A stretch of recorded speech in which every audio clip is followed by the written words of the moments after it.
अस्सलाम वालेकुम। खबर शामिल करते हैं। पंजाब से मोहम्मद उस्मान लहरी की रिपोर्ट के मुताबिक स्पीकर मलिक मोहम्मद अहमद खान ने अजरबैजान के सफीर खिजर फरहादोव की पंजाब असम्बली में मुलाकात में बाहमी दिलचस्पी के अमूर पर दो तरफा ताउन के फरोग पर तबादला ख्याल किया गया। पाकिस्तान अजरबैजान के साथ बरादराना ताल्लुकात को इंतहाई कदर की निगाह से देखता है। स्पीकर मलिक मोहम्मद अहमद खान ने कहा है कि दोनों ममालिक के दरमियान खुशगवार ताल्लुकात कायम हैं। आला सतह पर तबादलों के जरिए दो तरफा ताल्लुकात मजीद मुस्तहकम हो गए। पाकिस्तान और अजरबैजान के दरमियान दरीना मजहबी सकाफती और तारीखी रिश्ता कायम है जो दोनों ममालिक के माबैन मजबूत राब्त का मजहर है। स्पीकर ने दोनों मुल्कों के ताल्लुकात में फरोग के लिए अजरबैजान के सफीर के किरदार को सराहा। अजरबैजान के सफीर ने खित्ते में अमन इस्तेहकाम के लिए पाकिस्तान की कोशिशों की तारीफ की।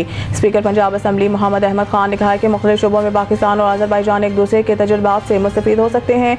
दोनों बरादर ममालिक में ताल्लुकात मजहब, भाईचारे और बाहमी एहतराम की मजबूत बुनियादों पर इस्तवार हैं। अवामी तजारती सतह पर राब्तों को फरोग देकर दो तरफा ताल्लुकात को मजीद मजबूत बनाया जा सकता है। दोनों ममालिक में तजारत, तालीम, तवानाई, सेहत और दीगर शोबों में ताउन के वसीम मौके मौजूद हैं। सफीर अजरबैजान खिजर फरहादोव ने कहा है कि पाकिस्तान के साथ ताल्लुकात को मजीद वसअत देने का ख्वाहिशमंद है। दोनों ममालिक के माबैन तजारत और ताउन मुस्तकिल तौर पर फरोग पा रहे हैं।